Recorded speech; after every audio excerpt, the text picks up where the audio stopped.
அனைவருக்கும் வணக்கம். நான் உங்கள் தம்புரான் ரிஷபானந்தர். அன்பர்களே, 20/8/2024 அருமையான ஆவணி மாதம் குரோதி வருடம் 4ஆம் நாள் செவ்வாய்க்கிழமை. இதில் ஒரு அருமையான விஷயம் என்னென்னு கேட்டிங்கன்னா, காலையில் 7:50 வரைக்கும் ஆவணி அவிட்டமும் செவ்வாய்க்கிழமையும் ஒன்றாக இருக்கிறது. ஆவணி அவிட்டம் முதல் நாள் நேற்று அப்படின்னா கூட, செவ்வாய்க்கிழமை காலை 7:50 வரைக்கும் ஆவணி அவிட்டம் செவ்வாய்க்கிழமை ஒன்றாக இருக்கிறது. காலையில் செவ்வாய் ஓரை 6 to 7.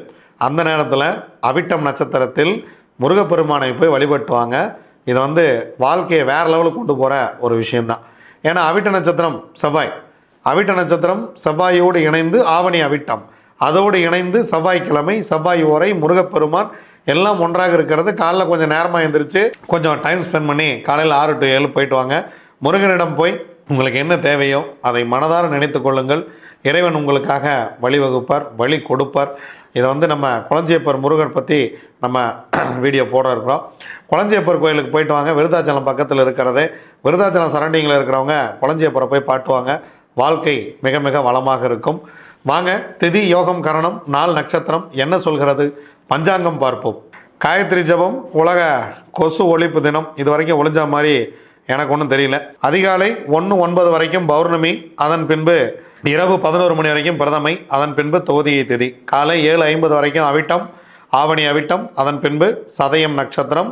அதிகாலை 3:05 வரைக்கும் சோபனம் நாமயோகம் இருக்கிறது. சோபனம் நாமயத்துக்கு யோகாதிபதி நட்சத்திரம் உத்திரம், யோகாதிபதி சூரியன், அவயோக நட்சத்திரம் உத்திரட்டாதி, அவயோகி சனி பகவான். அதன் பின்பு அதிகண்டம் நாமயோகம் இருக்கிறது. அதிகண்டம் நாமயோகத்துக்கு யோகாதிபதி நட்சத்திரம் அஸ்தம், யோகாதிபதி சந்திரன், அவயோக நட்சத்திரம் ரேவதி, அவயோகி புதன். அதிகாலை 1:09 வரைக்கும் நள்ளிரவு 1:09 வரைக்கும் பவகரணம் செவ்வாய். அதன் பின்பு 12:05 வரைக்கும் பாலவ கரணம் ராகு. அதன் பின்பு 11 மணி வரைக்கும் கௌலவ கரணம் சனி பகவான். அதன் பின்பு தைத்துளை கரணம் சுக்கிரன். பௌர்ணமி திதி நள்ளிரவே நிறைவு பெற்று விடுகிறது. ஆனால் அவிட்டம் காலை வரைக்கும் இருக்குது.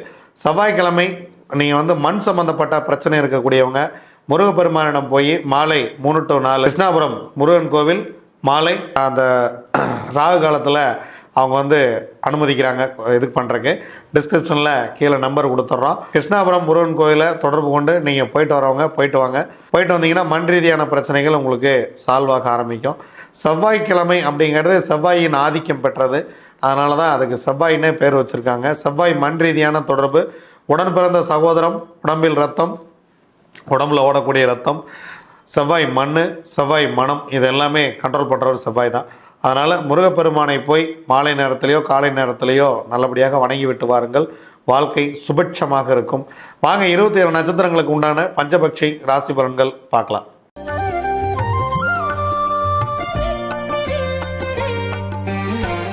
அஸ்வினி, பரணி, கார்த்திகை, ரோகிணி, மிருகசிரிசம் உங்களுடைய பக்ஷி வல்லூர். செவ்வாய்க்கிழமை உங்களுடைய பக்ஷி படுபக்ஷி. முக்கியமான வேலைகள் ஏதேனும் இருந்தால் புதன்கிழமை பார்த்து கொள்ளலாம். செவ்வாய்க்கிழமை அன்றாட வேலையை செய்யுங்கள், இறை வழிபாட்டை மேற்கொள்ளுங்கள். செவ்வாய்க்கிழமை அன்று அன்றாட வாழ்க்கையை மட்டும் நடத்தி கொள்ளுங்கள். திருவாதிரை, புனர்பூசம், பூசம், ஆயில்யம், மகம், பூரம் உங்களுடைய பக்ஷி ஆந்தை. முதல் ஜாமம் உங்களுக்கு சிறப்பாக இல்லை. 2ஆம் ஜாமம் உங்கள் பறவை துயிலில் இருக்கிறது. முதல் 2 ஜாமங்களையும் தவிர்த்து விடுங்கள். முக்கியமான வேலை இருந்தால் 3ஆம் ஜாமத்தில் பார்த்து கொள்ளலாம். 3ஆம் ஜாமம் உங்கள் பறவை அரசு வேலையில் இருக்கிறது. எடுக்கக்கூடிய காரியம் 100% வெற்றியை கொடுக்கும். 4ஆம் ஜாமம் உங்கள் பறவை நடை, உங்களுக்கு 50% காரிய வெற்றி. 5ஆம் ஜாமம் உங்கள் பறவை ஊன், 75% காரிய வெற்றி. 6ஆம் ஜாமம் உங்களுக்கு சிறப்பாக இருக்கிறது. ஒரு பொன்னான மாலை வேலை. முக்கியமான வேலைகள் ஏதேனும் இருந்தால் இந்த நேரத்தில் செய்யுங்கள். 7ஆம் ஜாமம் உங்கள் பறவை ஊன், 75% காரிய வெற்றி. 8ஆம் ஜாமம் உங்கள் பறவை துயிலில் இருக்கிறது. 25% மட்டுமே காரிய வெற்றி. 9ஆம் ஜாமம் உங்கள் பறவை நடை, 50% மட்டுமே காரிய வெற்றி.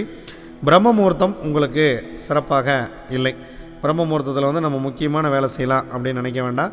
ஏன்னா உங்கள் பறவை சிறப்பாகவே இல்லை. புதன்கிழமை விடிந்த பிறகு பார்த்து கொள்ளலாம். உத்திரம், அஸ்தம், சித்திரை, சுவாதி, விசாகம் உங்களுடைய பட்சி காகம். முதல் ஜாமம் உங்கள் பறவை சிறப்பாக இருக்கிறது. அரசு வேலை, எடுக்கக்கூடிய காரியம் 100% வெற்றி. 2ஆம் ஜாமம் நடை, 50% வெற்றி. 3ஆம் ஜாமம் ஊன் உங்களுடைய பறவை 75% வெற்றியை கொடுக்கும். 4ஆம் ஜாமம் உங்கள் பறவை சிறப்பாக இல்லை. 5ஆம் ஜாமமும் உங்களுக்கு சிறப்பாக இல்லை. 6ஆம் ஜாமம் உங்கள் பறவை சிறப்பாக இல்லை. அதனால் இந்த நேரத்தில் முக்கியமான வேலைகளை தவிர்த்து விடுங்கள். 7ஆம் ஜாமம் உங்கள் பறவை அரசு வேலையில் இருக்கிறது, 100% காரிய வெற்றி. 8ஆம் ஜாமம் உங்கள் பறவை ஊன், 75% காரிய வெற்றி. 9ஆம் ஜாமம் உங்கள் பறவை துயில், உங்களுக்கு 25% மட்டுமே காரிய வெற்றியை தரும். நீங்கள் தான் முக்கியமான வேலை கிளம்புறீங்க அப்படின்னா பிரம்ம முகூர்த்தத்தில் கூட செஞ்சுக்கலாம். ஏன்னா பிரம்ம முகூர்த்தம் 50% வெற்றி நடையில் இருக்குது. அதற்கு முன்பாக நீங்கள் புதிய விஷயங்களை துவங்க வேண்டாம். புதுசாக ஒரு ட்ராவலிங் போகிறோம் அப்படின்னா அதை துவங்க வேண்டாம்.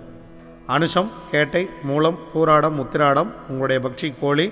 முதல் ஜாமம் உங்கள் பறவை ஊன், 75% காரிய வெற்றி. அடுத்த 2 ஜாமமும் உங்களுக்கு சிறப்பாக இல்லை. 2ஆம் ஜாமம் உங்கள் பறவை சிறப்பாக இல்லை. 3ஆம் ஜாமம் துயில், 25% மட்டுமே காரிய வெற்றி. 4ஆம் ஜாமம் உங்கள் பறவை மிக மிக சிறப்பாக இருக்கிறது, மதிய வேலையை பயன்படுத்தி கொள்ளுங்கள், 100% காரிய வெற்றி. 5ஆம் ஜாமம் நடை, உங்களுடைய பறவை 50% வெற்றியை கொடுக்கும். 6ஆம் ஜாமமும் நடை 50% வெற்றியை கொடுக்கும். 7ஆம் ஜாமம் சிறப்பாக இல்லை. அதனால் முக்கியமான வேலை இருந்துச்சு அப்படின்னா அடுத்த ஜாமத்தில் பார்த்துக்கலாம். 8ஆம் ஜாமம் உங்கள் பறவை அரசு வேலையில் இருக்கிறது, 100% காரிய வெற்றி. 9ஆம் ஜாமம் உங்கள் பறவை ஊன், 75% காரிய வெற்றி. 10ஆம் ஜாமம் பிரம்ம முகூர்த்தம் உங்கள் பறவை துயிலில் இருக்கிறது, பிரம்ம முகூர்த்தம் சிறப்பாக இல்லை. புதன்கிழமை விடிந்த பிறகு பார்த்து கொள்ளலாம். திருவோணம், அவிட்டம், சதயம், பூரட்டாதி, உத்திரட்டாதி, ரேவதி உங்களுடைய பக்ஷி மயில். முதல் ஜாமம் உங்கள் பறவை துயிலில் இருக்கிறது, 25% மட்டுமே காரிய வெற்றி.